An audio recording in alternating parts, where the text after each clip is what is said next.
Good morning. It's 9 a.m. here on Wednesday, January 21st. Today in Baton Rouge, you can expect rainy skies with a high of 67.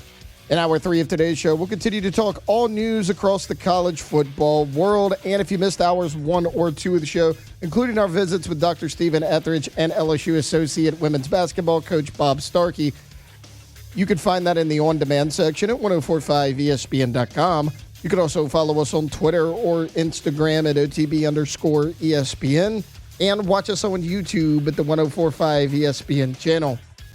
Hour number 3 of Off the Bench, live from the Raising Cane's studio, brought to you by Hood Dental, starts now. Off the Bench with Jacob Hester and Matt Flynn. Hands to Hester, and Hester, yep, got it, 5 out of 5.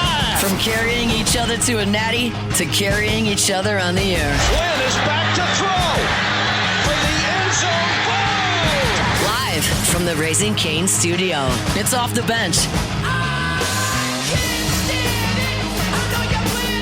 All right, welcome back in. Hour number 3 of OTB. Here live from the Raising Cane studio. Our Wednesday shows always brought to you by Hood Dental Care.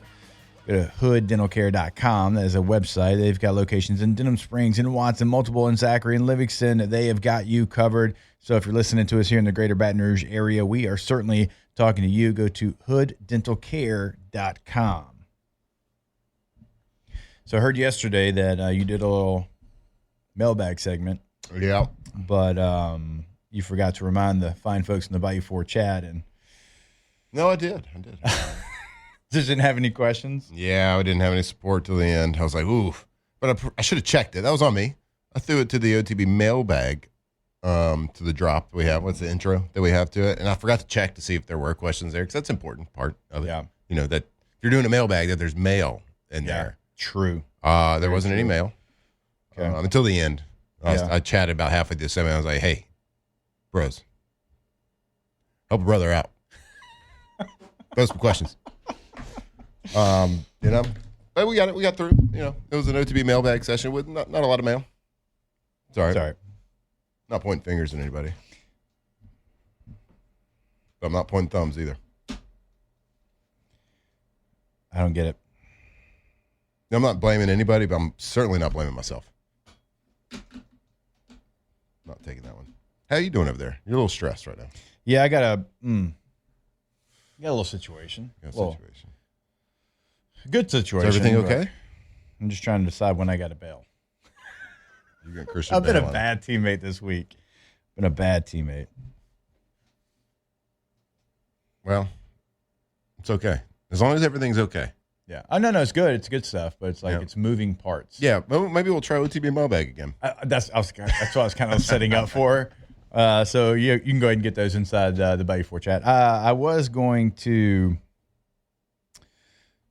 talk about what you asked me about a little bit earlier. So, we got a couple minutes here before I've really got a Christian Bale. About the sidelines of the game and kind of that process. It was a wild weekend. On Saturday, we did media day, and so you're there for multiple hours, and you've got every team, and everybody's like got their own like little, they got their stage, their platform, whatever that they're up there and they're on, and you do as much as you can, like all the other like Indiana, Miami, all the almost like non-stars because there were stars there in the crowd, but like you got your podium of like the top 6 guys. And then everybody else is in the crowd. So you try to get as much as you can in the crowd, then you go to the podium. It's a wild scene. I mean, it's a little bit all over the place. It's organized chaos. And so, like, you're fighting for it. And I was telling you, like, nothing's guaranteed. So you got to fight for every interview that you get. And sometimes, being a partner, SiriusXM, with the Big Ten and with the ACC, like, you get some stuff. But it's a wild scene. And so we had that on Saturday. And then Sunday you do, like, a one last national championship preview show of the game. And then on Monday, we were 4 hours. We were on the field, standing up, and it was the who's who. We had Jimmy Johnson. We had DJ Khaled. We had Fat Joe. We had everybody kind of jump onto the thing. Yeah. It's rude. It's what his name was. Having DJ Khaled is elite. Yeah, he was good. You guys wouldn't think this about me. Massive DJ Khaled fan. Really? Not necessarily his Is that a music. Livingston Parish I type just situation? think he's super funny. Okay. I think DJ Khaled for a is while, awesome. he was everywhere for a while. He was everywhere, and There's another everyone was in his songs. I was going to ask, did he say the line? Yeah, I think he probably did. I mean, did he give you a "We the Best"? Yeah. I mean, I feel like that might just slip out. Yeah. And when you ask, He like, probably did. when you see random, so I think I asked you this about the Super Bowl last year. It's like, you don't ever know who's going to be behind the microphone. Like, you never know what guest is going to, they could be from all walks of life. And like, I've been fortunate enough that most people that we interview, at least I know something about them. I know exactly what they do and kind of the hits that they've, mostly it's sports people. Right. But like, if I had to interview Fat Joe, not sure how that one's going. Not sure where I'm going to lead the direction that conversation. So do you ask some general questions about? Yeah, I mean, they're Miami the fans. game? They're Miami fans, so they're there for Miami. So you just ask them about Miami and like what it means and like the scene and the culture of Miami. And you were fans back in the time where they were winning national championships every single year. And what's that compared to what's going on currently? And what are you Right. expecting from the Hurricane fan base? And so like that was cool. Jimmy Johnson was awesome. Like he's obviously a former Miami Hurricane head coach, and he was great. Yeah. He gave us so much great material. We had Jimbo stop by, Mark Cuban stop by, Michael Irvin, Stephen A. Smith. We had those guys. You know, Stephen A. Smith does a show on Sirius XM, and so it's funny. We had Stephen A. Smith, and then like he went and grabbed Michael Irvin, and then he was kind of a co-host of the show at the time. So it was a wild scene there on the sideline. It was like multiple guys coming in, and the producers in your earpiece, hey, Jim Phillips, ACC commissioner, coming to you in 10 seconds. And so you got to like let the person go, and a lot of moving parts, but it was fun. It was a great. Did you ask him about the Duke quarterback? We did, and he I forget what answer he gave, and he gave the right answer, but The we talked- non-answer? We just talked about like how things got to get fixed, and it's just a mess right now. Mm-hmm. And so he like went into that, and like we said, it's a different situation for him because the last one we saw was like the Big Ten was going to get fully behind Washington, but when it's your own conference going against your own conference, it's certainly tougher to do. Yeah, at least like if you're interviewing random people in the sports world, like there's a connection there. You can like Jimmy Johnson. That'd be an awesome interview. That'd be just talking. At least you know a little bit about him. Just like from the random entertainment world, like you're going to be at the Super Bowl, and you might have a YouTube star pop by. You might have some like people you don't know anything about. You've heard their name. You might have seen them on something, seen them on the socials, but like. It's a interesting because there's not everybody at the Super Bowl knows a lot about the Super Bowl or the sports or whatever. So it's like you can't. Yeah. At least on the Miami sideline, you had that connection there. What does this mean for the city? What does this mean for the university? Super Bowl's a little bit tougher because they're there because it's the Super Bowl. I was trying to recall who you said that you interviewed last year. Somebody was like somebody super random. Oh gosh, Super Bowl. At the draft, he interviewed SpongeBob. Oh, that's right. That was 2 It was Super Bowls Detroit, ago. right? Yeah. Oh, There we go. that It was was Las the Super Vegas, Bowl? yeah. Okay. And it was the actor who played SpongeBob, and half the interview was the actor who played SpongeBob, and half was SpongeBob. That's incredible. Best part? That's he was great. so actually. good. I bet he He was- was. He was No. actually fantastic. He was a fan of Jake, which is a big time flex. That's pretty good. I mean, that's Yeah. a flex. Yeah, It was which is good. wild. But I'm just asked because, like, for me, I have to think the most during interviews because I'm trying to think about like how to move this conversation, like what to talk about, what to ask. But like, what do you ask SpongeBob? Remember? Oh, my that could be an gosh, hour-long interview, buddy. I didn't watch SpongeBob. Me neither. Like it was a little bit after us, and so I had some notes. I asked for my sons. I was asking anybody because At least you knew it was it coming. coming. Okay, all right, That that's one I okay. knew, and so I'm like, anybody that's got any nuggets about SpongeBob, I need them. Mm-hmm. So I used those, and then we talked football. He knew enough football to be able to have a conversation about the game. What do you live in a pineapple? And they were doing like Under the sea. they were doing Right. like a broadcast where SpongeBob, the was not Nickelodeon. deteriorating. Oh yeah, the They were doing that of the game. and so we asked him about calling games and how that was. So there was enough. There was enough out there, but sometimes a Super Bowl radio, you're fighting for your life. I always find it very entertaining when you have a voice actor like that and they do the voice because it's just I don't know. It's something about watching an actual human do the voice and not seeing the character. Yeah. I've always just found that guy fascinating. that what's the U for Scuba guy? What's that movie? They're on they're on a honeymoon. Anyway, He does all the Simpsons voices, or a lot of the Yeah, like voices that, for the yeah. Simpsons. So that actor, it's super fun to watch him It like go is. from character to character. That's to the thing. When they character. go character to character to character. To his point about like seeing the actual like voice actors do it, he does most of the Simpsons voices. But Bart Simpson is a woman. Yeah. Oh yeah. Yeah. Yeah. A woman does Bart Simpson. So is it Along electric? came Polly. You for scuba? Oh, Oh, that's the first movie Katie and I ever saw together. Yeah. You for scuba? Yeah. good film. Good Yeah. film. White chocolate. Yeah, that's the guy that does all the Simpsons voices, or a lot of them. They do it. Yeah. That's incredible. Like they do multiple. Like Seth MacFarlane does like half a Yeah. Family Guy. Yeah. All right. Please get some questions inside the Bayou 4 chat because I've got a situation. I'll tell you about it tomorrow. I can't tell you about it today, but I got a situation. So They are asking in the chat, serious, you couldn't get an interview with that. There was a famous actress in the stands that went viral. They're asking no, Oh, we yeah. didn't shoot for that one. Okay. Nope. Didn't try to get that one. Sure. Smart. Nope. I thought you were about to say the president. I was like, I didn't see him, but no. You went Flynn. You went full Flynn there. Chat. Sure. Chat. Sure. We had incredible. I mean, the energy of that. If you need some epinephrine, that's where you can get it. Yeah. Is the energy of a sideline like that, and the moving parts of all that. So, all right, please get some questions inside the Bayou 4 chat for Matthew here. More OTB when we come back here live from the Raising Cane's studio. Off the bench.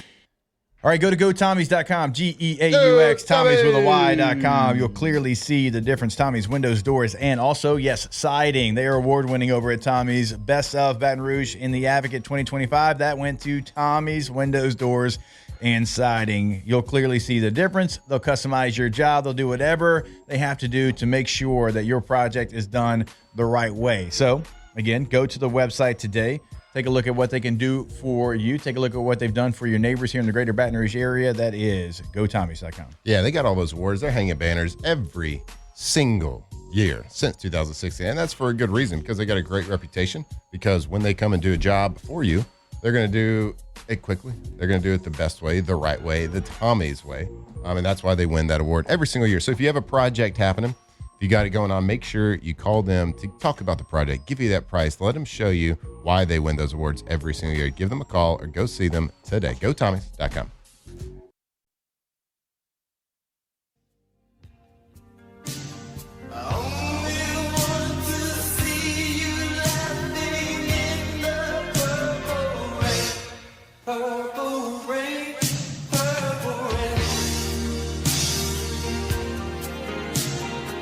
Tigers turn talkers. This is Off the Bench. All right, welcome back here off the bench. Jacob Hester just literally sprinted out here. He, I think maybe a little car situation, working on it. I don't know. I'll let him tell you, but he had to go. So we are now in a familiar place right now that we've been in this week. We are Jacob Hesterless, and the show's all ours, guys. We're here. Part of every single day this week. Part of every single day. It's Wednesday, Flynn. I mean, we're halfway through the week. We're halfway through the week. Do we even need him? Nah, I mean, we don't. Look, you know what they say. A guy that always has excuses, can you really trust him? We've had 3 different ones. Monday, he was in Miami. Yesterday, he's traveling home. Today, he's got something else. I don't know. I don't know. The Uber waiting on him. We'll see. The good news is now we could be way more professional. We can be way more professional. He was a little bit out there today. You know what I mean? He was all over the place. All right, we're going to talk a little NFL here. But before we do, I want to tell you about Ochsner Medical. When it comes to your health, you want the best team on your side, and that team is Ochsner. From routine checkups to world-class specialty care, Ochsner's doctors, nurses, specialists are here for you and your family right here at home. So whether it's needing like a primary care, Ochsner's got you covered. Sports injuries, heart care, orthopedics, women's, children's services, whatever it is. That's Ochsner. Leading medicine, advanced technology, compassionate care, all under one single roof. Locations all across Louisiana and the Gulf South, plus virtual visits when you need them. So getting expert care has never been easier with Ochsner, because whether you're cheering in the stands, grinding at work, or just trying to stay healthy for people that matter most, Ochsner is here to keep you in the game. Ochsner, every patient, every day. Learn more or to find a provider, visit ochsner.org. We got a lot of NFL news out there. We talked about the coaching carousel yesterday. A lot of positions being filled. Well, one coach got taken off the board yesterday, and it's not for a head coaching job. Mike McDaniel, the fired head coach for the Dolphins, going to be an OC. And I think we all knew that the guy is arguably you can't argue that he is a really good offensive mind. Yeah, he's got his quirks. He wears his tight pants, the high-fitting joggers. He wears that. He's got these little things that are a little bit different from a traditional head coach, but nobody can dispute the fact that he's a really good offensive mind. So he goes out takes the offensive coordinator job with the Chargers. Jim Harbaugh has his guy, and that was a place that very most offensive people would want to go coach Justin Herbert. Yeah, he's looked really bad. He looked bad in the playoffs, but my God, they were playing their 11th offensive lineman. They had all sorts of injuries, so they got obviously bitten by the injury bug this year. But he takes that job, so he is off the board. So you could look at it as he was in the interview process with the Browns, that the Browns are such a train wreck that Mike McDaniels decided, you know what, I don't really want to be the head coach. You might not be hiring me anyway, so let's not get the whole plot twisted here. I might not be the guy for you. You might not be hiring me. I might be taking this, but you know what? I'm not even going to let you get to that point. I think I'd rather be an OC than keep my name in the hat for head coach of the Browns. So that makes a lot of sense. And speaking of the Browns, Taylor, your guy, your man crush, he's kind of picked a fight with former Browns head coach. Guilty. We got a couple man crushes, but yes, certainly one of them for sure. Playing the field. Yes, so a guy named D. Orlando Ledbetter. Honestly, That guy sounds like a tool, just a name alone. Like a tool. He said, now Falcons head coach Kevin Stefanski had a dumpster fire at quarterback in Cleveland. Baker Mayfield and Deshaun Watson failed, which started a chain reaction to 11 other starters. And then, of course, you had to throw the obligatory, well, Shador finished the season last year. Nobody cares. Baker Mayfield's response was, failed is quite a reach, pal. Still waiting on a text or call from Stefanski after I got shipped off like a piece of garbage. Can't wait to see you twice a year, coach. This is what we need in the offseason. Yeah. These are the storylines we've been craving. Mm-hmm. Well, I do have to clarify something from Baker's tweet. You don't ship off garbage. You just throw it away. True, right? you don't. You don't really ship it anywhere. You don't ship it. You don't. You just throw it in the trash can. Right. I think the only thing that gets shipped would be recyclables. Recyclables get shipped to Asia. The best part about the tweet underneath, because everything's fact-checked now, says readers added context. Under Stefanski, the Browns had 13 starting QBs. However, Mayfield led them to an 11-5 record in 2020 in their first playoff berth since 2002 while playing through a shoulder injury. And at the bottom it says, do you find this helpful?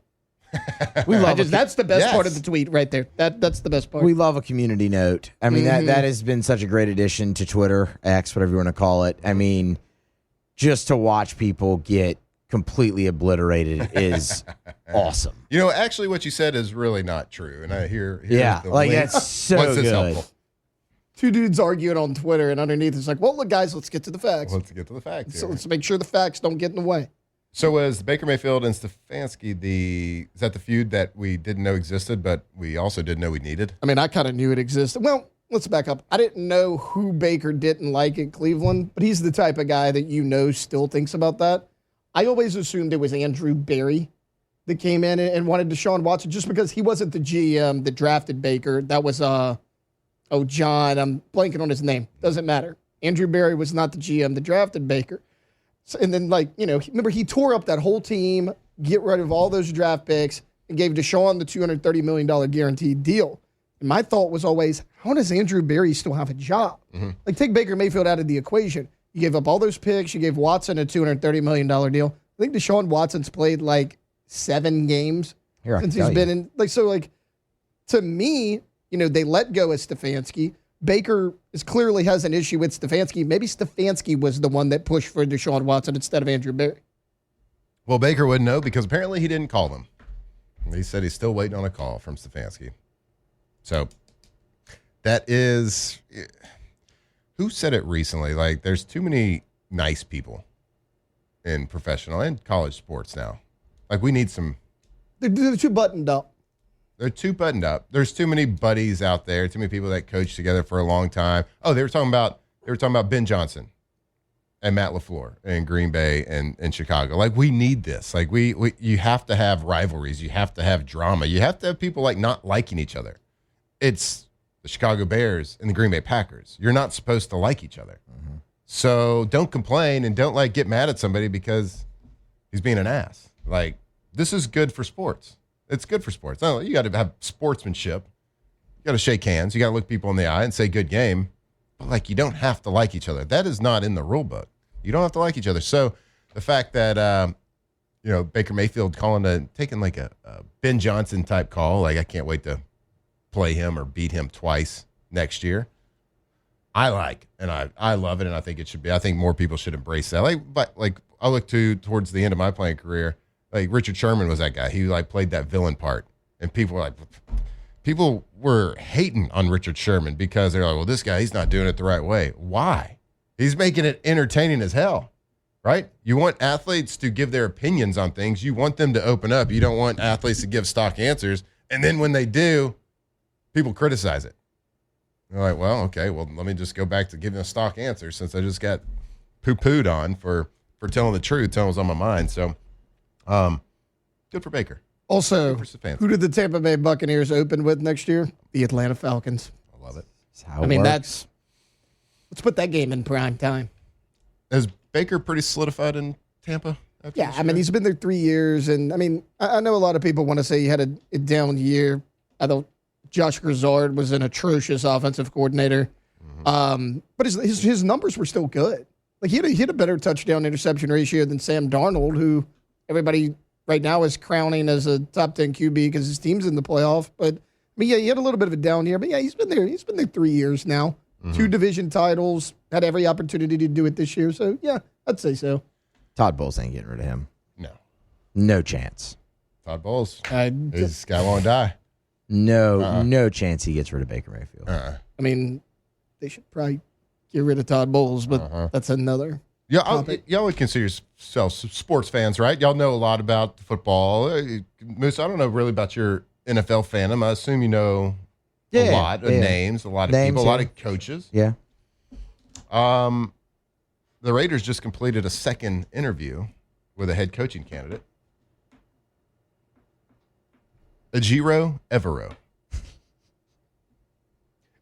To answer your question, no. Okay. Yeah. Defensive coordinator for the Carolina Panthers. Oh, okay. Just completed a second interview with the Raiders. And I looked at this and I was like, I've never heard of this man. Now, even most coordinators, I don't know a lot about him, but I've at least heard the name. I've never heard of this man. And I looked him up. I've never seen this man's face. And he's popped up as a very real candidate for the Raiders head coaching job. That kind of speaks to something I was thinking about the other day a little bit larger. Is this doesn't feel like a great head coaching pool in this carousel for the NFL. You had like Harbaugh, big name, obviously Tomlin, but Tomlin looks content to at least take 1 year off. He's not taking any interviews. McDermott's in it now, which is obviously a big name. But outside of that, you look at like a guy like Clint Kubiak for a hotshot coordinator, and that makes sense. But you go back to last cycle, you had Ben Johnson, Kellen Moore, Aaron Glenn, Liam Cohen, like all these big name, this is the can't miss guy. It doesn't seem like that person is out there. And look, that's not the be all end all, right? You could go find that next person that nobody else was looking for. It's not to say just because the name isn't there, the person's not going to be a head coach that you hire.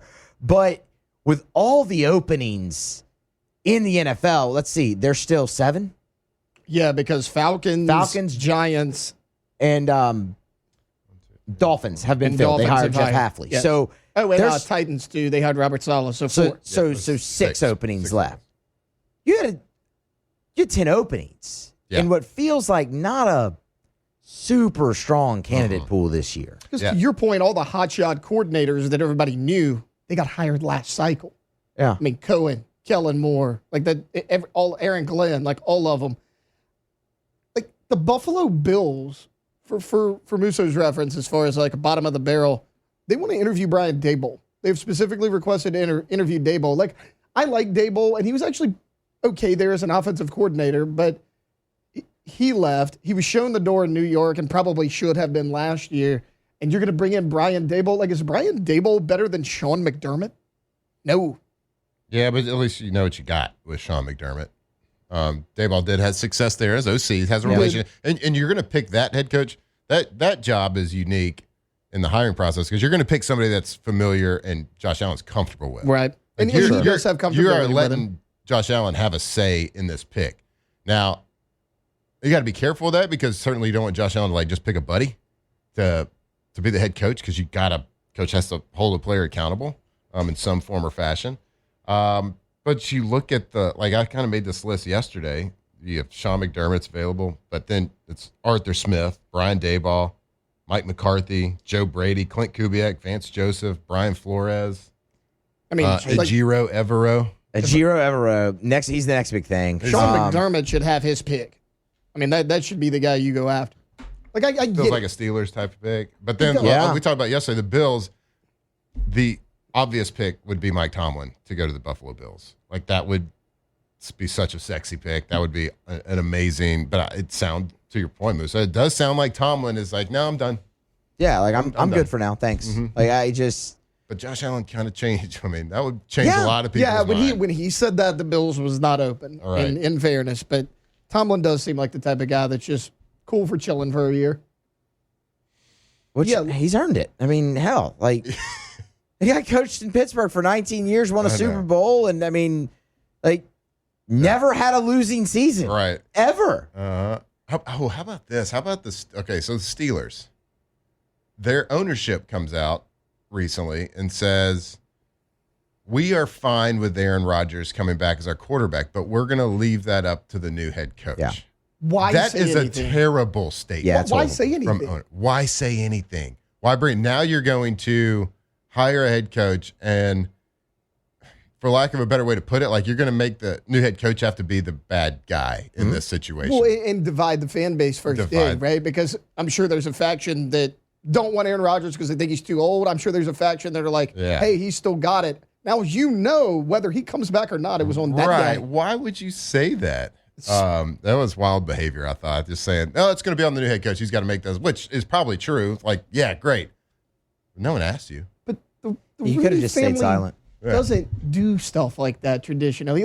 That's something that Woody Johnson at the New York Jets would do. Jerry Jones, your guy. Jerry Jones at the Dallas Cowboys. Awful owners that are loudmouths. But he would never let family. He would never let a big decision go to the head coach. That's true, Jerry.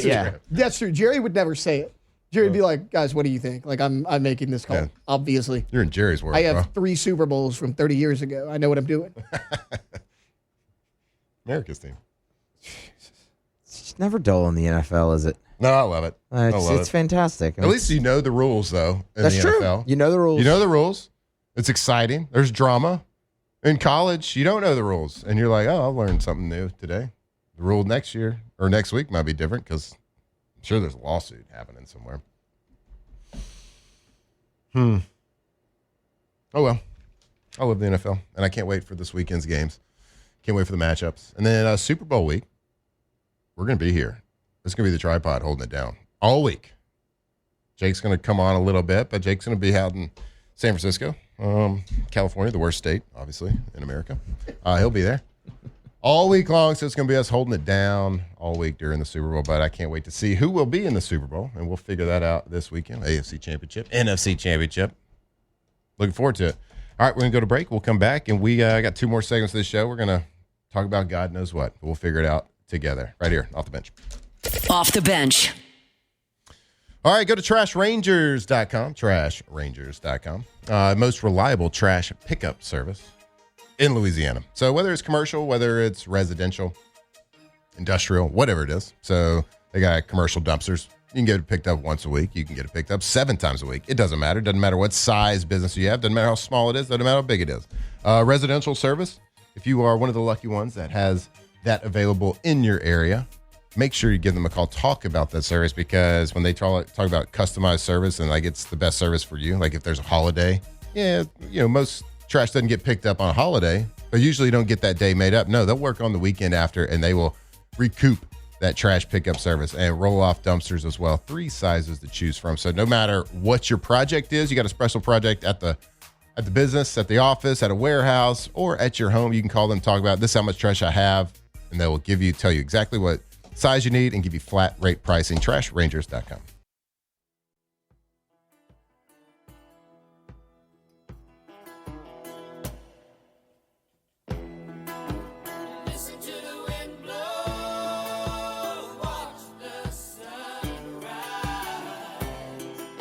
Tigers turn talkers. This is Off the Bench.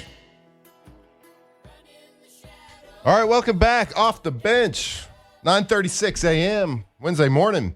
Earlier this morning, we saw Lane Kiffin. I think it was like 4 in the morning. We saw a tiger emoji with an exclamation point behind it. Usually, we just get the basic tiger emoji, right? But this one had an exclamation. So something was potentially happened. Well, guess what? We got some breaking news, people. Something did happen in the portal. Hey, Princewell Umanmielen. Get over here! News has been leaked that Prince Umanmielen has decided to come take his talents to LSU. So we got him. Tiger emoji with an exclamation mark. So really good player from Ole Miss. We heard that last week he was trying to enter his name in the portal. Ole Miss was trying to block him. We figure out yesterday, I believe, that he is officially in the portal allowed. They couldn't, surprise, surprise, you can't block somebody from going in the portal when he's doing it during the portal window. So he decides that he's going to follow Lane Kiffin, come to LSU.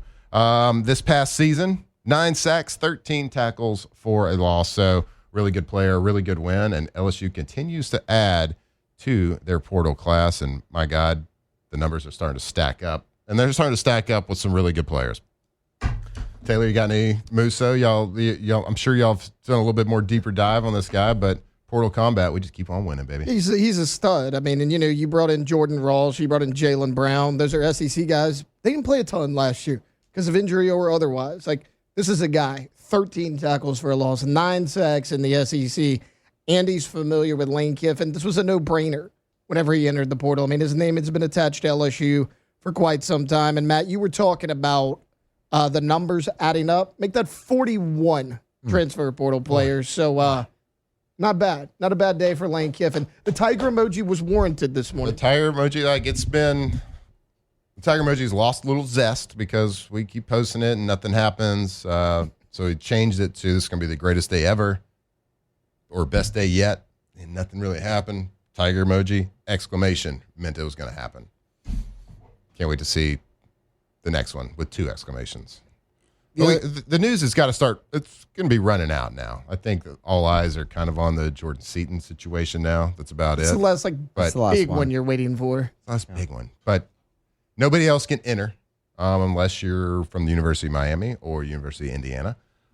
So we'll see. We will see what happens. But I think the news is starting to trickle down, and I'm here for it. I'm here for it starting to trickle down a little bit. How y'all doing? Y'all kind of exhausted on the portal? Yes, I mean it's just a blitz. Like it's a whirlwind. It doesn't stop. Obviously for the better part of a month. The interesting thing with this class for LSU, Lane Kiffin, he was speaking at an event on Tuesday morning for the Baton Rouge Business Report, and he said that he believed this would go down as the greatest transfer portal class in college football history. And he said, you got a lot of work to do with them. Obviously, that doesn't mean you're just going to win, but when you start to look at it, I mean, you got the number 1 quarterback in the portal and Sam Levitt. Princewell Umanmielen is the number 1 edge. You nailed that, by the way. Thank you. And number 3 player overall in the portal. If you land Jordan Seaton, that's the number 1 offensive tackle. You could end up the number 1 offensive tackle, the number 1 edge, and the number 1 quarterback, not to mention everything they stacked up at wide receiver. I mean, they have done an incredible job so far rebuilding. And you knew that was going to happen given how much LSU, how heavily they invested a year ago in the portal and how many guys they brought in there. And that was just 18, and it felt like a lot. But they were at key positions in 1 year guys. You knew it was going to have to be a heavy class here for Lane Kiffin's first. And not only has he gotten depth and numbers, they have definitely taken their swing at the high dollar, the high ranked, the high-priced guys, and they've landed their fair share of those too. As I said, could end up with 3 number 1 overall players. Already have 2 in Umanmielen and Sam Levitt. Think about this, Matt. Like last week, we were sitting here. Take the quarterbacks out of it. You had already had Levitt, Longstreet, and Landon Clark all on board. And what did we say? Yeah, you got some numbers on the offensive line. You need guys with starting experience. Same thing with edge rusher.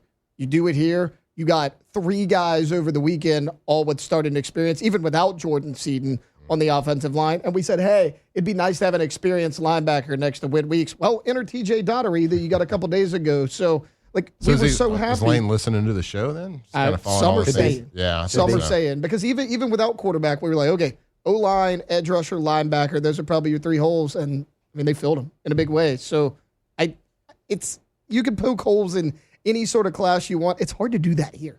Yeah. And the main guys, like you were worried, are you going to lose? You're going to lose one of Harlem Berry or Caden Durham. Nope. Got both those guys back. Everybody you needed to come back. Like Spears entered the portal, pulled his name right back out. Like that happened to you multiple times. You got Whit Weeks to come back. TaMarcus Cooley's coming back. Like everybody you needed to stay did as well, which is also huge. Yeah. And we kind of said it early on in the transfer portal because things weren't really happening. We were starting to talk because we're seeing the news not come in at that point. We're like, well, Lane's the portal king. He's supposed to be doing good. Not a lot's happening. People will get on the edge of their seat a little bit. But we talked about like some of the most important signings he's going to make in this portal class were re-signing some of the players that he did that. So to be able to re-sign the players that you did and bring on, and not only are we going quantity, but we're going quality. I mean, of course, we're taking our shots and filling and getting numbers in places that we need, but certainly Lane's not afraid to go big game hunting and take a little private jet to make little special trips to chase people that were already here for a couple of days. Done that a couple of times. So we'll see. And it's such a weird position to be in because all eyes are on Jordan Seaton. We don't know. Certainly it's not a great sign that he leaves Baton Rouge without a commitment. But the portal class has been so good, we're almost just expecting him to sign at LSU. And it's like, people are going to be disappointed at that point if he doesn't sign. It's kind of a funny conundrum that we're in because it's been so good and we've hit on everybody that we've really gone after.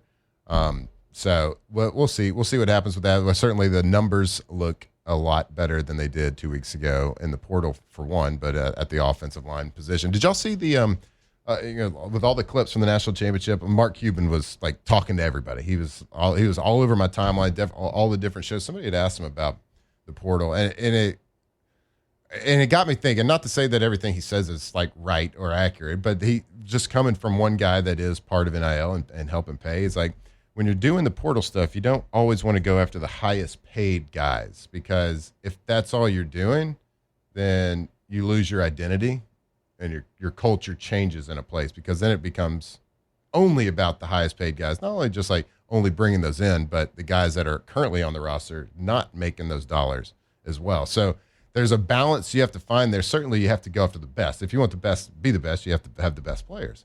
So there's a balance there. And this year particularly, I feel like the money has seemingly quadrupled in the portal world. I mean, you have offensive linemen making between, getting offered like rumors of 3.5 for the Seaton guy. Then other offensive linemen throughout the country are, getting 1 to 1.5. It's a wild world that we live in, and it just seemingly changed in 1 year. In a year that was supposed to be like tightened up a little bit with this clearinghouse and these different agreements, like we're going to start this rev share, it seemingly got even a little bit more out of control. So I just found that interesting. I didn't know if y'all had seen that clip. It just got me thinking because certainly LSU is chasing the higher dollar people and a part of that growth in the market. But it's hard to say, don't go after those guys. If you got the money to do it, then go do it. And, stack that clip, load it up as many bullets as you can. I'm not mistaken on that. Like the money's about 4 times as much than it's been, right? The market definitely feels like it's been reset. I mean, especially at quarterback, that's probably going to happen every cycle. Depending on if you can deliver on these deals, right? I mean, the third party NIL has to come through. You have to be able to deliver on things you're promising. I guess that's where the clearinghouse maybe comes in, but certain schools seem very confident Is this a lot of Really, all of them I'm seem going to very promise you confident on there. this. I'm promising you this, then I got to go find it. I'll figure it out later. Well, down we'll the figure road. it out later. I think you have it laid out. I think you just, you have to get, because this isn't one deal worth that. I don't think you'd ever get that through the clearinghouse. Yeah, sure. So it's a lot That's of different deals, but you have to get them through. You still have to get them through the clearing. I think if they're over $500 or something Yeah, like that. something like that. Something like that. So, And I also think these contracts are loaded with incentive-based bonuses as well, just like an NFL contract would be by who's paying the incentive base. To your point about like spending high dollars on quarterbacks and all that. Like, okay, Darian Minto, let's say he gets $4 million from Miami.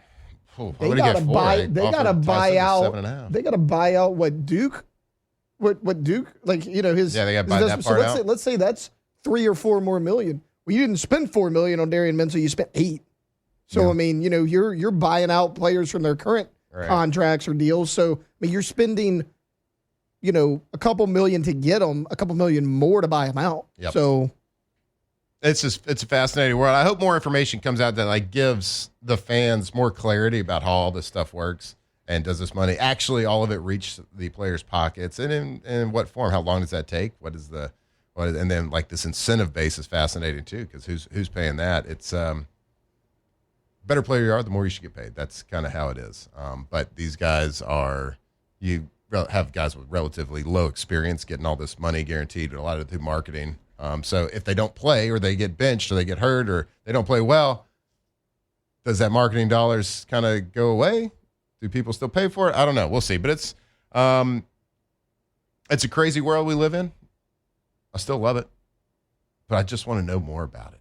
Just want to know more about you, college football. What exactly are you doing? What are the rules? I know nobody really knows, but somebody does.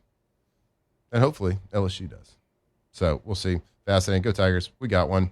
Portal Combat's awesome. And hopefully about to be over too. Let's wrap this class up. Let's put a bow on it. All right. We'll wrap up with a little Ask the Bench. I still got your OTB mailbag questions in the chat too. So we'll kind of bounce back and forth between the Ask the Bench questions and the mailbag questions. And we'll wrap it up right here and Off the Bench. Off the bench. All right, Boudreaux's Electrical, boudreauxelectrical.com.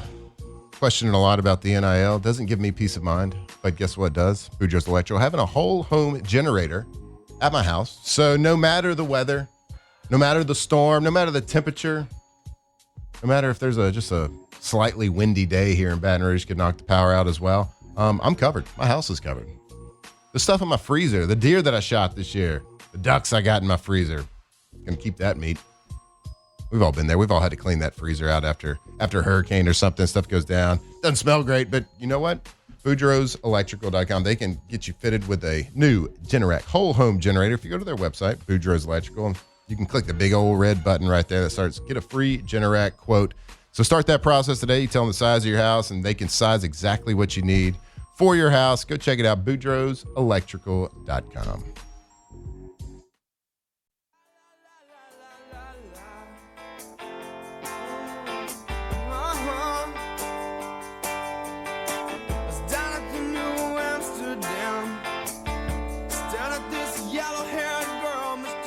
Locked in on LSU football 24/7. You're listening to Off the Bench. Welcome back here Off the Bench. I want to tell you about Central Plumbing. Best darn plumbers around. Central Plumbing, Payne family. Been doing it a long, long time here in the greater Baton Rouge area. So if you got an issue, if you have a new project, maybe you're doing a little souping up the powder room, maybe you just want a tankless water heater, whatever it is, whatever your need, they got you covered. And also, you can go check them out.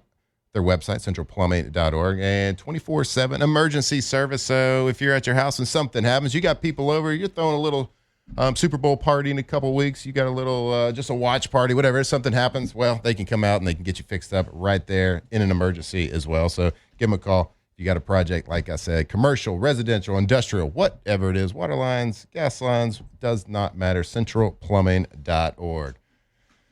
All right, let's get over to the Bayou Ford chat. A lot of chatter today. Good work. Smash that like button if you're in there. Not a big deal. We were doing this, and let me get here. Scroll to it. All right. Ask the bench here. Somebody asked me, Matt, are your My High sales, have they increased since I've been on the show? I guess I would say like not noticeably, just because I was on her every week. They've tanked. They've tanked. Yeah, they asked me, so yeah, can you go please buy some more? Certainly not this time of year too. What's a hydration coming? So winters, they kind of it's not the best sales during the winter. We need people to like start sweating their guts out a little bit. How do you think Jake's doing, by the way? You think he's all right? I think he's good now. Yeah, he's rocking. He was a little antsy, He's a little flustered. but I think he's good. Who do y'all got this weekend? Who's making the Super Bowl? I think Rams Patriots. Wow, that's the same. Rams, Patriots, yeah. Rams, Patriots. We didn't mention, I think Zach Charbonnet, part of that two-headed monster at running back for the Seahawks, towards ACL. Yep, he's out. Second quarter. Now, Kenneth Walker is a freak, man. That guy was a rolling the other day. I hope to see. I think that's going to be. That's the sexiest matchup. I would think that's who the NFL wants. Absolutely, they're going to rig it. They're going to rig it towards the Patriots versus the Rams. It'd be their top two MVP candidates: Stafford versus Drake May. And I hope that they do the right thing and give the MVP to Matthew Stafford. I think he's earned it. And certainly has played a lot better competition throughout the course of the season. But it'd be a fun one. It'd be fun to watch that one. Anyway, we're gonna wrap it up here. We hope y'all have a great day. Go Tigers. Go America. We love you. We'll see you tomorrow. Off the bench. All right, I want to tell you about Marucci. There's Hitter's House right over there off Segan Lane. Actually, locations in Baton Rouge, Lafayette, New Orleans. Hitter's House is open to the public daily. If you really want to unlock that game, memberships include 24/7 access. So if you hadn't been over there, hadn't been to a Hitter's House, they got first-class facility, first-class batting cage. This ain't your childhood batting cage. This is absolutely first class. You get a membership, get access anytime, every single day, and they also have all the best technology. They got the best. They got the best equipment, the best bats, the gloves, the lizard skins, everything. So gear up. We're getting ready. We're getting close to baseball season, so we all get it. Kid's getting a little bit older. He's a little bit bigger this year than he was last year. You got to restock, so make sure you're doing it right there. And then they got a trade-in program over there too. Bring in those old bats, trade them in, get you a new one right over there. Marucci Sports.